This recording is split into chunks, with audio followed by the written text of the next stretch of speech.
Kita semua tahu Sumatera Utara kan? Tapi pernah kepikiran nggak gimana ceritanya sebuah wilayah bisa punya sejarah yang begitu kaya?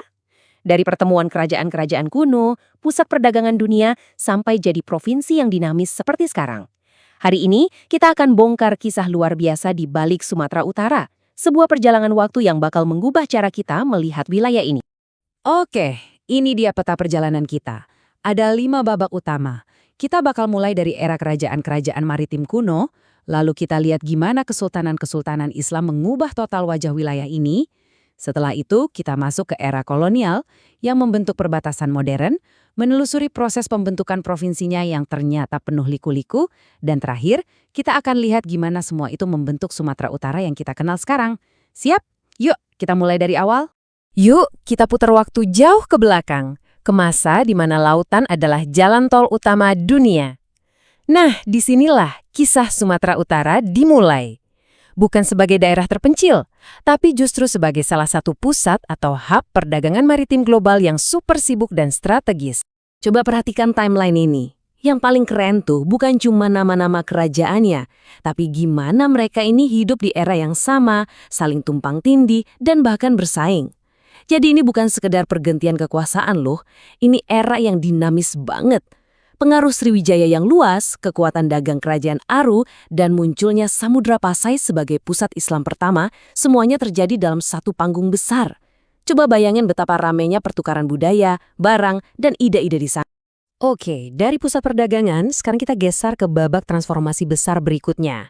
Ada sebuah kekuatan baru yang muncul bukan cuma soal militer atau ekonomi, tapi soal keyakinan yang mengubah segalanya. Mari kita lihat gimana masuknya Islam dan kebangkitan kesultanan-kesultanan besar gak cuma nambahin lapisan baru dalam sejarah, tapi benar-benar menulis ulang aturan main di kawasan ini. Samudra Pasai ini bisa dibilang adalah game changer. Kalau sebelumnya kekuatan diukur dari armada kapal dan rempah-rempah, kerajaan ini membawa sesuatu yang baru, sebuah identitas. Sebagai kerajaan Islam pertama di Nusantara, dia bukan cuma jadi pusat dagang, tapi juga pusat intelektual dan spiritual. Dari sinilah Sumatera terhubung dengan dunia Islam yang lebih luas. Dan kemudian muncullah raksasanya Kesultanan Aceh. Di abad ke-16, Aceh ini mendominasi panggung regional. Apalagi di bawah pemimpin visioner seperti Sultan Iskandar Muda, Aceh bukan cuma jadi kekuatan militer yang ditakuti, tapi juga pusat kosmopolitan yang punya jaringan dagang sampai ke Eropa dan Kesultanan Utsmaniyah di Turki. Gambar ini benar-benar menangkap esensi dari masa keemasan itu. Babak selanjutnya ini mungkin udah bisa ditebak. Kekuatan dari Eropa datang.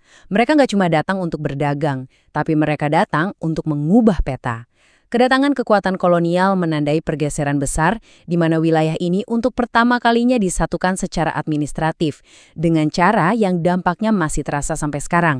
Nah, disinilah cikal bakal peta Sumatera Utara modern mulai digambar. Belanda nggak cuma menaklukkan, tapi juga mengorganisasir.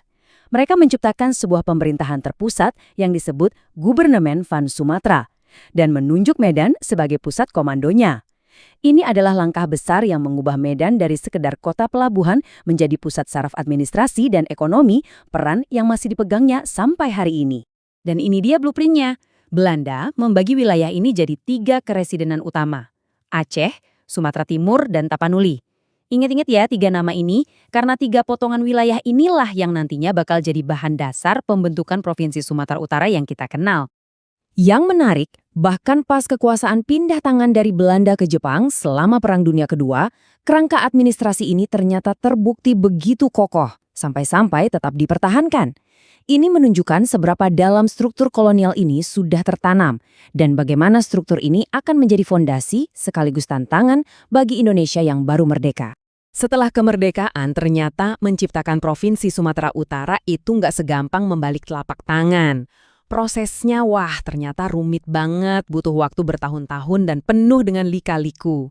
Nah, di antara semua proses yang rumit itu, ada satu tanggal yang harus kita catat baik-baik, 15 April 1948. Inilah hari lahir resmi dari entitas yang kita kenal sekarang sebagai Provinsi Sumatera Utara. Coba deh kita lihat langkah-langkahnya. Perjalanannya bener-bener kayak roller coaster kan? Awalnya disatukan, nggak lama kemudian dibubarkan, lalu disatukan lagi. Setiap langkah ini mencerminkan perdebatan dan negosiasi yang alot tentang identitas regional dan bagaimana negara baru ini seharusnya dibentuk. Sampai akhirnya di tahun 1956, setelah Aceh resmi jadi provinsi sendiri, barulah kita mendapatkan bentuk final Sumatera Utara yang kita kenal sekarang. Jadi, setelah ribuan tahun perjalanan yang luar biasa ini, apa hasilnya? Jawabannya adalah sebuah provinsi modern yang super dinamis. Sebuah mozaik yang tiap kepingannya punya cerita sejarahnya sendiri. Dan inilah hasilnya hari ini, sebuah provinsi yang menjadi rumah bagi lebih dari 15 juta jiwa. Angka ini bukan cuma angka loh, ini artinya Sumatera Utara adalah salah satu mesin penggerak Indonesia di luar Jawa. Sebuah pusat kekuatan budaya dan ekonomi yang vital banget. Nah, inilah wujud nyata dari kata mozaik yang dari tadi kita sebut-sebut. Setiap suku bangsa di sini adalah cerminan dari sejarah panjangnya. Ada masyarakat Batak di dataran tinggi, Melayu di pesisir, dan komunitas-komunitas lain yang datang melalui jalur perdagangan kuno dan migrasi modern. Mereka semua adalah kepingan yang membentuk identitas Sumatera Utara yang unik dan kaya raya. Jadi, perjalanan dari persimpangan kuno menjadi mozaik modern ini adalah DNA dari Sumatera Utara. Sejarahnya yang kaya telah membuktikan kemampuannya untuk terus beradaptasi dan berkembang. Pertanyaannya sekarang adalah, dengan fondasi yang begitu kuat, kira-kira babak baru seperti apa yang akan ditulis oleh Sumatera Utara di masa depan?